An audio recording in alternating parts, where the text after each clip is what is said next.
नमस्कार दोस्तों, स्वागत है आपका आपके अपनी YouTube channel RPSC online classes में। आज का वीडियो आपके लिए बहुत खास होने वाला है क्योंकि ये वीडियो आपको बहुत अच्छे अंक दिला सकता है। यानी अपन बात करने वाले हैं अनसीन पैसेज के बारे में, या पैसेज सॉल्व कैसे करते हैं उस ट्रिक के बारे में जानने वाले हैं। तो आपको पता है पैसेज की बात करें तो सबसे पहले एक अनसीन पैसेज 6 नंबर का और एक 9 नंबर का यानी 15 नंबर का। एक आपके सीन पैसेज आता है 6 नंबर का, तो 15 और 6 हो गए 21, और एक 4 नंबर का स्टैंजा आता है तो 21 और 4 25 यानी 25 नंबर पूरा आपको दिला सकता है पैसेज, अगर आप उसको कुछ बातों का ध्यान रख के अगर आप इसको करते हो। तो चलिए हम बात करते हैं। देखिएगा आपका जो अंक है, यहां पर मैं आपको नंबर की बात करूं तो सबसे पहले आपके जो 6 नंबर का एक अनसीन पैसेज आएगा, उसके बाद में 9 नंबर का। ये दोनों तो क्या है, आपके अनसीन पैसेज है। एक सीन पैसेज एक 6 नंबर का और आएगा और एक स्टैंजा 4 नंबर का। तो टोटल मिलाते हैं तो ये आपके नंबर टोटल बनते हैं, वो हो गए, इनको जोड़ते हैं तो ये हो गए 25 नंबर। कितने हो गए? 25। अगर आप इस छोटे से टॉपिक को बहुत अच्छे से कुछ बातें ध्यान रखते हो तो आप इसको आसानी से कर पाएंगे। अब देखिएगा पैसेज करते हुए में किन बातों का ध्यान रखना है। अगर आप इन बातों का ध्यान रखेंगे तभी आप पैसेज को अच्छे से कर पाएंगे। देखिएगा बच्चे क्या करते हैं, एक लाइन से वो आंसर पैसेज के जो क्वेश्चन के वर्ड मिल रहे हैं बस उसी का आंसर लगा देते हैं। ऐसा हमें नहीं करना है। तो हमें किस तरह से पैसेज के पूरे नंबर निकालने हैं, तो देखिएगा सबसे पहले अपन कुछ पॉइंट की बात करें तो इन बातों का आपको ध्यान रखना है। तो क्या क्या बातें हैं देखिएगा, एक एक बात को ध्यान से समझिएगा। सबसे पहले इंपॉर्टेंट पॉइंट्स की बात करें तो सबसे पहले आपको पैसेज के क्वेश्चंस को ध्यान से पढ़ना है। देखिएगा हम जाते ही क्या करने लग जाते हैं, पैसेज को पढ़ने लग जाते हैं। ठीक है, पैसेज क्यों नहीं पढ़ना है, पहले क्वेश्चन क्यों पढ़ने हैं। देखिएगा पैसेज पढ़ेंगे, फिर अपन क्वेश्चन पढ़ेंगे, तो एक क्वेश्चन आएगा फिर से दोबारा पैसेज पढ़ेंगे, फिर दूसरा क्वेश्चन आएगा फिर से पैसेज में ढूंढने के लिए दोबारा पढ़ेंगे, फिर 3। तो ऐसा नहीं करना है। अगर हम पैसेज के क्वेश्चंस को पहले पढ़ लेंगे तो हमें आइडिया हो जाएगा ये क्वेश्चन है, तो वहां थोड़े शब्दों को हम अंडरलाइन करते हुए चल सकते हैं। उसके बाद में क्या करना है, सेकंड पॉइंट में अब आपको पैसेज ध्यान से पढ़ना है। पहले आपको क्वेश्चन आंसर ध्यान से पढ़ने हैं, फिर पैसेज को ध्यान से पढ़ना है। फिर देखिएगा क्या होता है, कई बार पैसेज के अंदर कुछ नए वर्ड आ जाते हैं या जिनका हमें मीनिंग पता नहीं होता है, तो आपको घबराना नहीं है, बिल्कुल उसको घबराना नहीं। अगर आपको पैसेज नहीं का मीनिंग नहीं आ रहा है किसी वर्ड का, तो हम क्या करेंगे, उस लाइन से उस वर्ड का मीनिंग निकालने की कोशिश करेंगे। अगर मान लो उस लाइन के अकॉर्डिंग हमारा मीनिंग निकल रहा है तो ठीक है, अगर कोई नहीं निकल रहा है तो भी ज्यादा घबराने की बात नहीं है, फिर भी अपन पैसेज को सही करेंगे। उसके बाद में दिया गया है, अब सबसे इंपॉर्टेंट बात, पैसेज का पर्सन यानी क्वेश्चन जिस टेंस में पूछा गया है उसी टेंस में हमें आंसर देना होता है। ये बहुत इंपॉर्टेंट बात है। अगर आपने टेंस ही बदल दिया तो हमारा क्वेश्चन क्या हो जाएगा, गलत हो सकता है, या फिर उसके नंबर पूरे नहीं मिलेंगे, या फिर जितना पूछा जाए आंसर उतना ही देना है। हम क्या करते हैं, जहां वर्ड पर लाइन मिल रही है उससे पूरी लाइन लिख देते हैं। कई बार एक वर्ड ही आंसर होता है उसका और फिर भी पूरी लाइन लिख देते हैं। तो हमें ये इन बातों को ध्यान में रखना है। अगर आप इन बातों को ध्यान रखोगे तो आप पैसेज अच्छे से कर पाओगे। इसके बाद में पैसेज सॉल्व करने की सबसे इंपॉर्टेंट बात यह है कि आपको WH वर्ड यानी पर्सनवाचक शब्द जो आते हैं वो पता होने चाहिए। तो देखिएगा हम यहां पे बात करें, अगर कोई पर्सन, देखिएगा मैं यहां पे बात करता हूं, अगर कोई क्वेश्चन आपसे पूछा गया है वैन से स्टार्ट हो रहा है, वो किससे स्टार्ट हो रहा है, वैन से। वैन का मतलब होता है कब, यानी उसका उत्तर आपको समय के बारे में पूछा गया है। अगर आप उस लाइन में से कोई समय लिखा हुआ है, अगर समय भी लिख देंगे तब भी आपका आंसर सही है। आप उसका समय लिख देंगे तब भी उसका आंसर क्या है, सही है। दूसरा, वेयर का मतलब क्या होता है, आपसे पूछा गया स्थान का नाम, यानी उस स्थान का नाम आपको लिखना है आंसर के अंदर। मेन आंसर क्या है, उस स्थान का नाम। यहां पर पहले में उसका समय जो दिया गया है वो आंसर है। तीसरे में देखो हु का मतलब होता है कौन, यानी व्यक्ति के बारे में पूछा गया है। सब्जेक्ट से संबंधित जो व्यक्ति है उसके बारे में पूछा गया है, जो कर्ता से संबंधित है व्यक्ति का नाम आपका आंसर है। यानी हु को हटाकर सिर्फ आप वो वर्ड जो नाम पूछा गया है, व्यक्ति के बारे में पूछा गया है, जिस व्यक्ति के, उसका नाम लिख दो बस, और सारा वैसा का वैसा क्वेश्चन लिख दो। आपके 100% उसके अंदर एक भी नंबर नहीं कटने वाला। इसके बाद में देखो होम का मतलब भी होता है किसे या किसको। इसमें भी व्यक्ति के बारे में पूछा जाता है, लेकिन वो ऑब्जेक्ट के रूप में जब आता है, जो ऑब्जेक्ट के रूप में वहां पर आया है उस व्यक्ति के बारे में पूछा जाएगा। अगला है व्हाट का मतलब होता है क्या, कौन सा या कौन सी। इसमें किसी व्यक्ति के बारे में, किसी वस्तु के बारे में या फिर किसी विचार के बारे में, इनके बारे में जानकारी ली जाती है। किसी का इसका रंग क्या है, इसके बारे में ऐसी जानकारी ली जाती है। उसके बाद में होता है वाई का मतलब होता है क्यों। इसका आपको कारण जानने के लिए आंसर पूछे जाते हैं, भाई ऐसा क्यों हुआ। तो जहां पर आपको आंसर के अंदर उसका कारण मिलेगा वहीं लिख देंगे अपन, उसका आंसर लिख देंगे। जैसे कई बार बिकॉज के बाद में, इनके बाद में लिखा होता है। उसके बाद में हुज का मतलब होता है किसका, किसकी या किसके। इसका क्या होता है, व्यक्ति के संबंध के साथ उसका आंसर होता है। यानी ये पेन किसका है, हुज दिस पेन, तो दिस इज माई पेन। तो इस तरह के आंसर जो बनते हैं क्वेश्चन वो इसके बनते हैं। उसके बाद विच मतलब होता है कौन सा या कौन सी, इसमें वस्तु या जानवर के बारे में पूछा जाता है। जैसे हु या हु से तो पूछा जाता है व्यक्ति के बारे में, हु, और विच से पूछा जाता है वस्तु या जानवर के बारे में।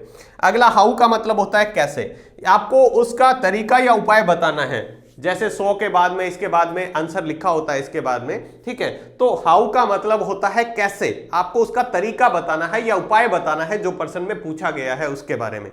अगला पर्सन लिखा हुआ है, अगर हाउ मैनी से पर्सन आए तो इसका मतलब भी कितना होता है, और हाउ मच का मतलब भी कितना होता है। हाउ मैनी में आपको संख्या के रूप में उत्तर देना होता है। जैसे how many chairs in the room, तो आपको वहां पर उस रूम के अंदर चेयर कितनी है वो बताना है। या फिर आपको हाउ मच से मात्रा पूछी जाती है, आपको पूछी जाती है मात्रा, यानी जिसको हम नाप तोलते हैं उनके बारे में पूछा जाता है, तो वो हमारा हाउ मच से बनेगा क्वेश्चन। हाउ मेनी से जिसके बारे में संख्या के बारे में पूछा जाएगा। तो बच्चों इन शब्दों का आप ध्यान रखोगे तो आप पैसेज के बारे में ये समझ जाओगे कि क्वेश्चन क्या पूछा जा रहा है।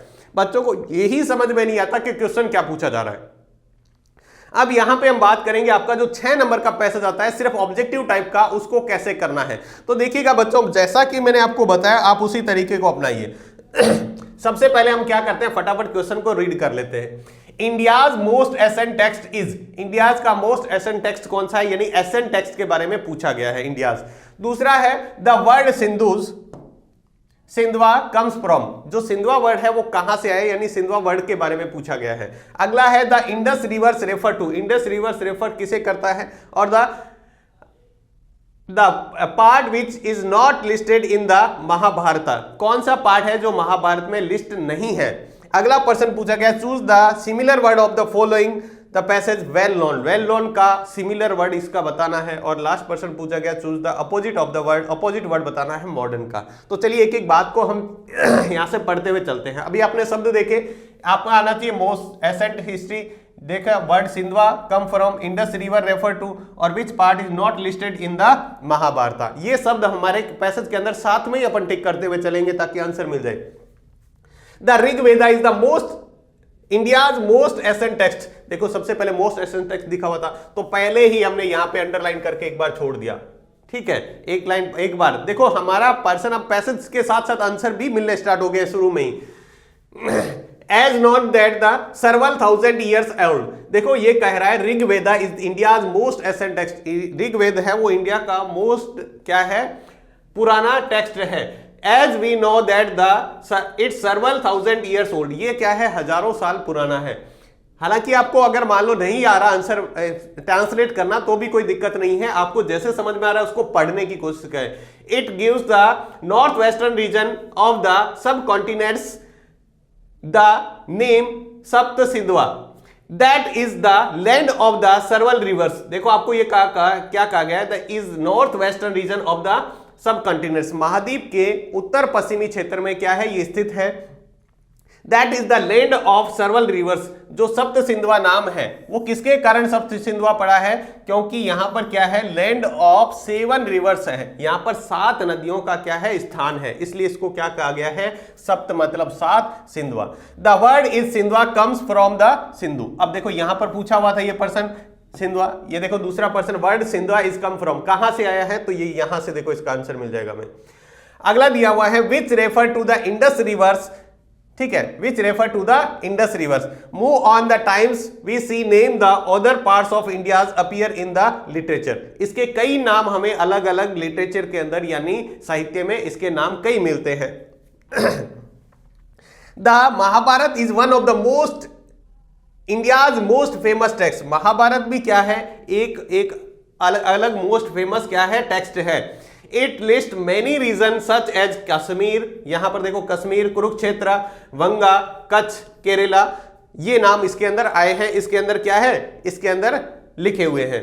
महाभारत यूज टू टर्म्स क्या है, भारतवर्षा, इसको क्या कहते हैं, भारतवर्षा, महाभारत में इसका नाम क्या है, भारतवर्षा है। एंड जम्बू द्वीप, और क्या है, जम्बू द्वीप है। भारतवर्षा मीन्स द कंट्री ऑफ भारतस, ये क्या है, भारत की कंट्री है, भारतों की कंट्री है। एंड जम्बू का मतलब, जम्बू द्वीप का मतलब है means the island of the fruits of jamun trees. ये जामुन ट्री का क्या है, एक क्षेत्र है, आइसलैंड है, द्वीप है। तो यहां पर देखिएगा सबसे, अब हम आंसर की बात करें तो यहां पर देखिएगा बच्चों आंसर बिल्कुल आसानी से, सबसे पहला प्रश्न हमारा क्या था, इंडियाज मोस्ट एसेंट टेक्स्ट। तो इंडियाज मोस्ट एसेंट टेक्स्ट कौन सा है इसमें से, देखो एक तो हमारा इंडिया मोस्ट एसेंट ऋग्वेद दिया हुआ है और एक हमें महाभारत दिया हुआ है, तो हमें यहां पर एक ही नाम मिला है ऋग्वेद, तो ये आंसर हो जाएगा। ठीक है, दूसरा प्रश्न देखिए, the word Sindhua comes from. जो सिंधुआ वर्ड है वो कहां से है, सिंधुआ कम्स फ्रॉम सिंधु, तो सिंधु से आया है, तो कहां आ जाएगा, बी ऑप्शन इसका सिंधु सही हो जाएगा। ठीक है, तीसरा देखिएगा, the Indus rivers refer to. Indus rivers क्या रेफर करता है, तो ये करता है सिंधु को। किसको करता है, सिंधु को।